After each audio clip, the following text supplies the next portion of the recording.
My work really centers around marriages that, as you say, have failed. I work for the Diocesan Tribunal, and most of my time is spent writing nullity decrees, that is, annulling marriages. Now, to do that, we have to have a reason in church law, and so we are always going back to the time of the marriage itself. And there's an area that we look at that we call incapacity.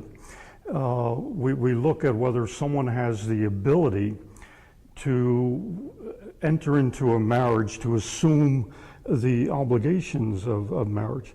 And one of the major areas that we look at there are factors that impinge upon that ability so that a person can't give a marriage consent.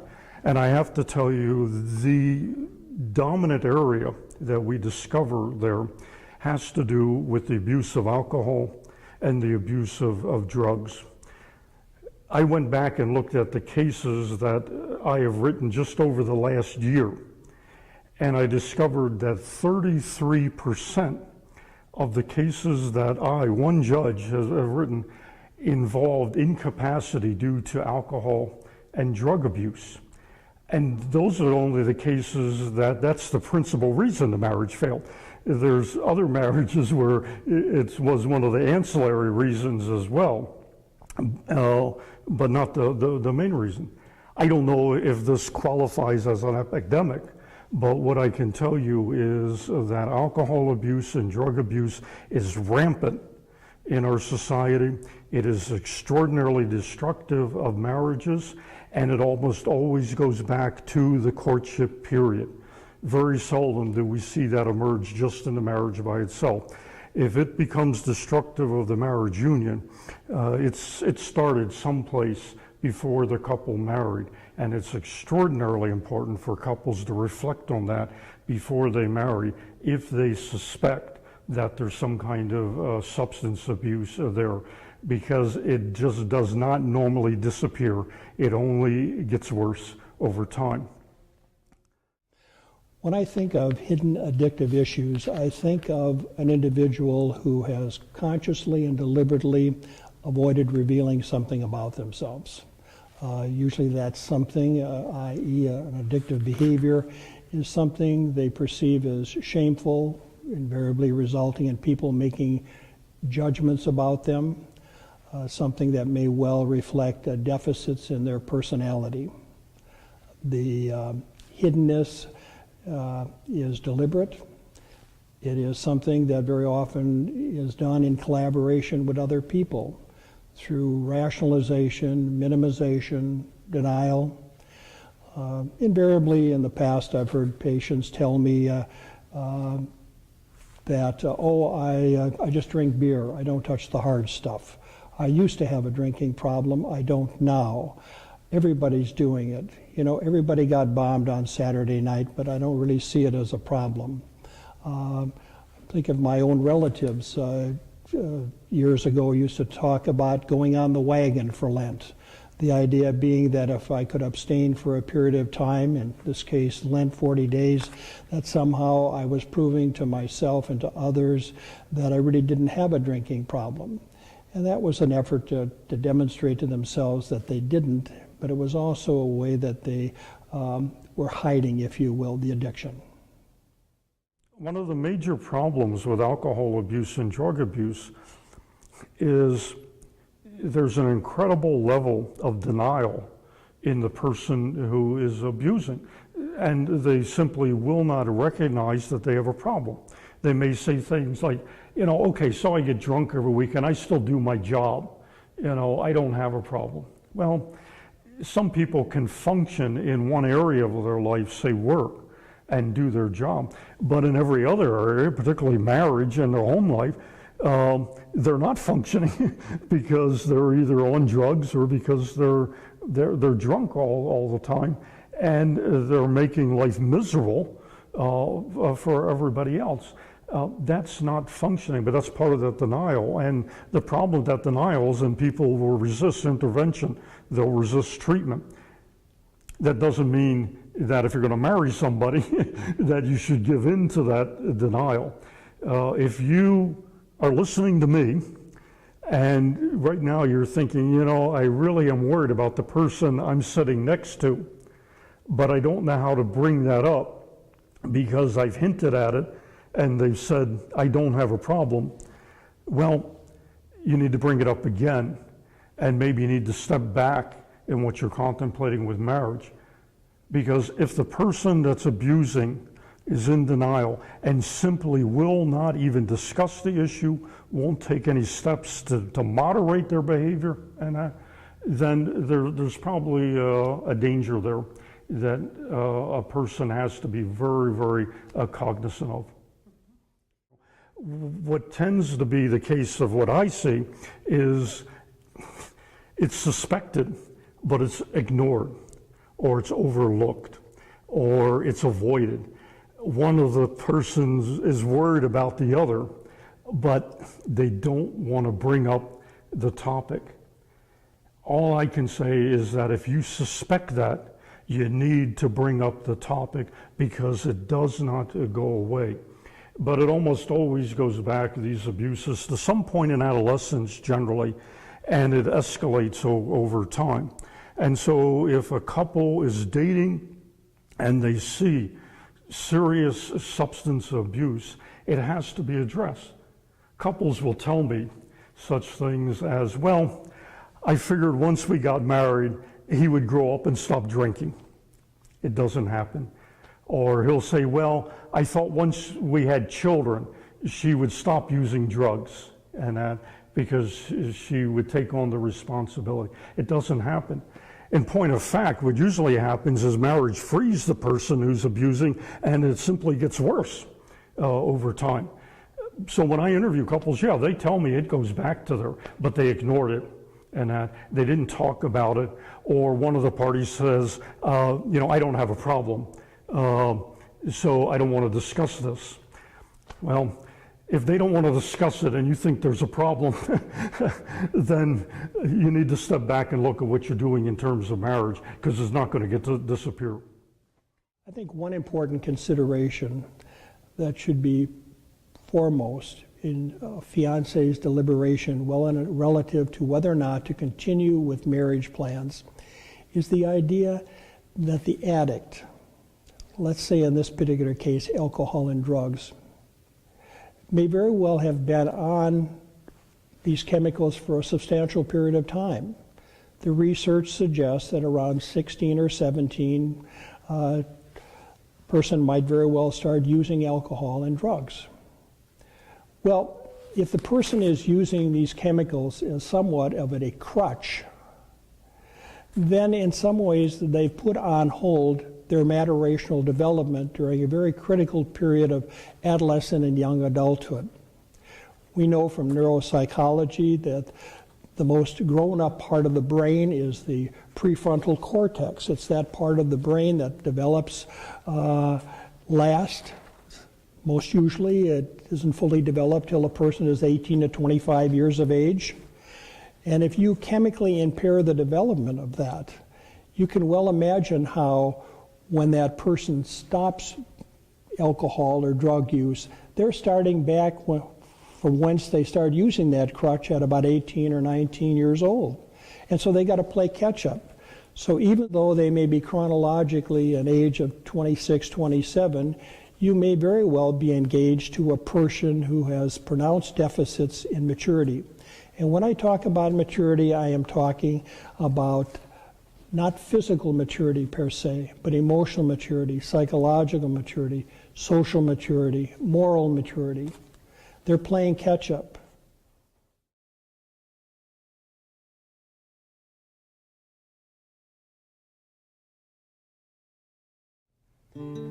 I really never thought that I had a problem with alcohol.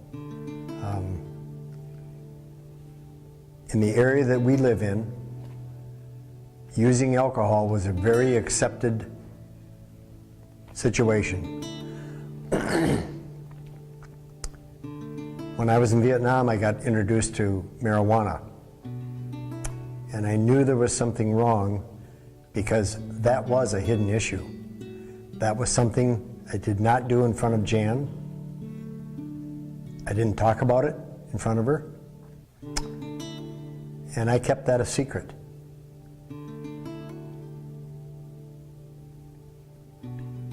So there was obviously something wrong with that, or I would have been open about it. I was always open about my alcohol use because I didn't think there was anything wrong with it. Everybody I knew, I thought, drank the same way I did. I was normal.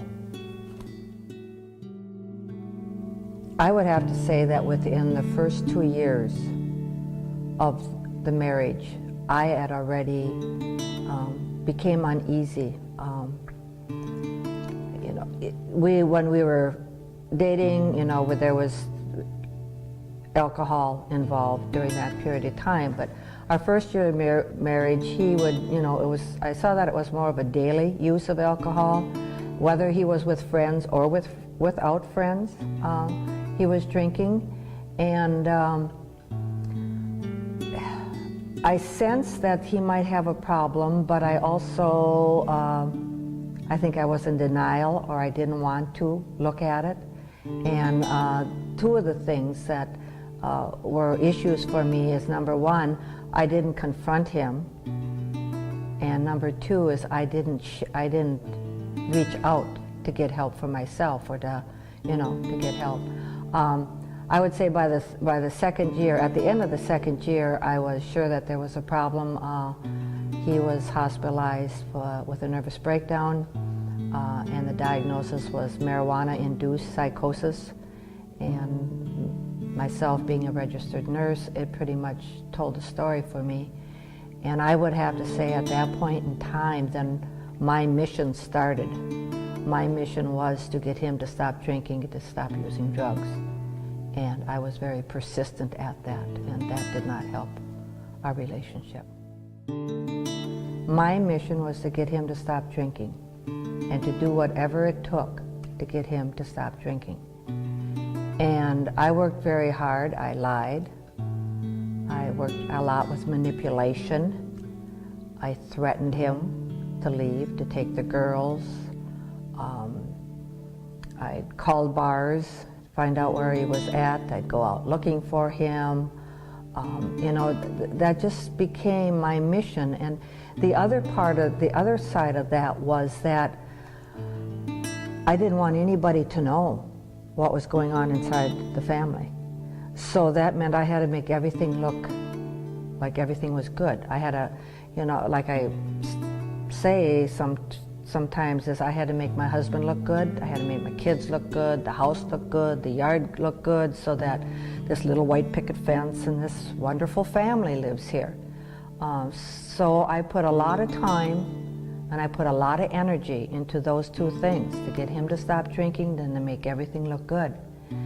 And unfortunately, my children suffered because of that, because I gave them very little quality time. And the other aspect of it was because I was becoming angry and I was becoming resentful and so forth, I would take my anger and resentment out on my children. Because if I fought with him, he would pick up and leave. And so then they got the brunt of it more so than he did.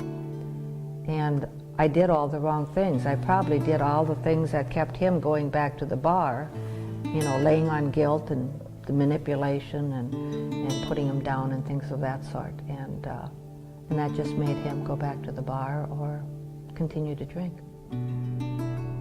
It wouldn't bother me to stop, and I never stopped for a drink. If I stopped, I had lots of drinks. And it didn't really bother me until I got to the turnoff to our house. Then the guilt and the remorse and the old poor me feeling sets in. And I knew I was going to get it. I knew I was going to get it when I got home, and deservedly so. I had sure earned it, so I might as well collect on it. it wasn't a fun time. It was stressful.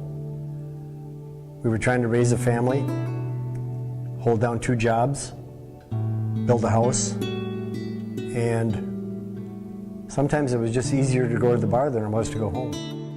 Well, he'd come home and I'd want to fight. He was not a fighter. So then he'd go to bed, we'd go to sleep, we'd get up the next morning, and now he'd say, well, what did you want to talk to me about? And I wouldn't talk. I had lockjaw. There was no way that I would talk to him.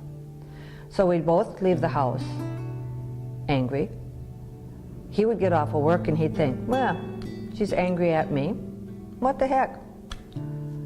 I'll just stop at the bar. She can't get any more angry than she is already. And so we'd stop at the bar. It took a death to make me stop and look at how I was living my life before I could muster up enough strength, if you want to call it. My best friend in the whole world, other than my bride, and at that time we weren't really that good of friends, burned to death fighting a fire. And 2 firemen lost their lives. It was a fire that was lit intentionally. It was arson, and unfortunately 2 people lost their lives because of it. And I took a look at how short life can be and how I was living my life, and I just decided there has to be something more. And I took it upon myself to do something about it. And that's when I contacted somebody that I knew was in the AA program, and he took me under his wing, and that's how I got started, and that's been 27 years ago. Ironically, I come out of a divorced family because of alcoholism. And the last thing that I wanted was to put kids through what I felt I went through coming out the other side of a divorce. And the crazy part is, and I hear it so often around the tables of AA, my dad was an alcoholic and I hated that, and I wound up being an alcoholic. You know, it's just ironic. I hadn't thought about that too much until the death of Dave, and I started actually really taking a look at sobriety and realized what I had and what I had to lose. And I didn't want to lose that. I didn't want that for my children. I didn't want that for my wife. And I didn't want that for me, mainly. To me, my marriage vows were until death do you part. And I was very committed to that, my marriage vows. And I think that pretty much is what maybe made me stay. I always, when I was brought up, I had the sense in our family that, you know, if there was a problem within the family, it stayed within the family, and you worked on that within the family. And I think he found sobriety, and I was, I think, already in Al-Anon at the time when I made the tech retreat. And I think I'm speaking for him and I, that at that tech retreat, the spirituality that we found and the spirituality that is part of the Al-Anon and the AA program, they both are very spiritual programs. That is what really helped us to heal and to stay together and to work on the marriage and to bring it back to where it was. It was not just the 2 of us working. I said God was there working with us, and we give credit to God for where we're at today.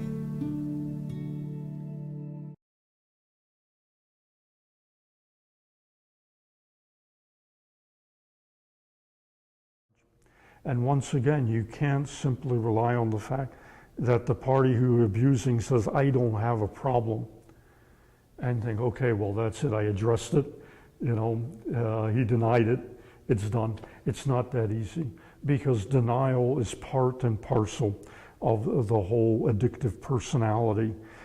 It has to be confronted and addressed much more dramatically. If need be, other people being brought in. And if the person refuses to do anything about it, refuses to be abstinent, refuses to cut back, refuses to seek counseling, well, what does that tell you about your relationship with that person? If they don't love you enough to say, I'm going to stop this, or I'm going to take effort to try to stop it, is that the person you want to marry? I think it would raise serious doubts in my mind if the person I wanted to marry wasn't willing to address that, if I'm really worried about it. Because as far as I'm concerned, then they're putting the bottle, or they're putting the marijuana cigarette, they're putting the cocaine, or whatever it is, they're putting that above the person they're marrying. And that's not marriage, at least not as the church understands it. And it's not healthy. And you're not doing the person any favor at all, because sooner or later, and they're going to have to deal with that issue, because serious substance abuse over time is destructive of most people's health. And so you're not helping that individual at all by ignoring that.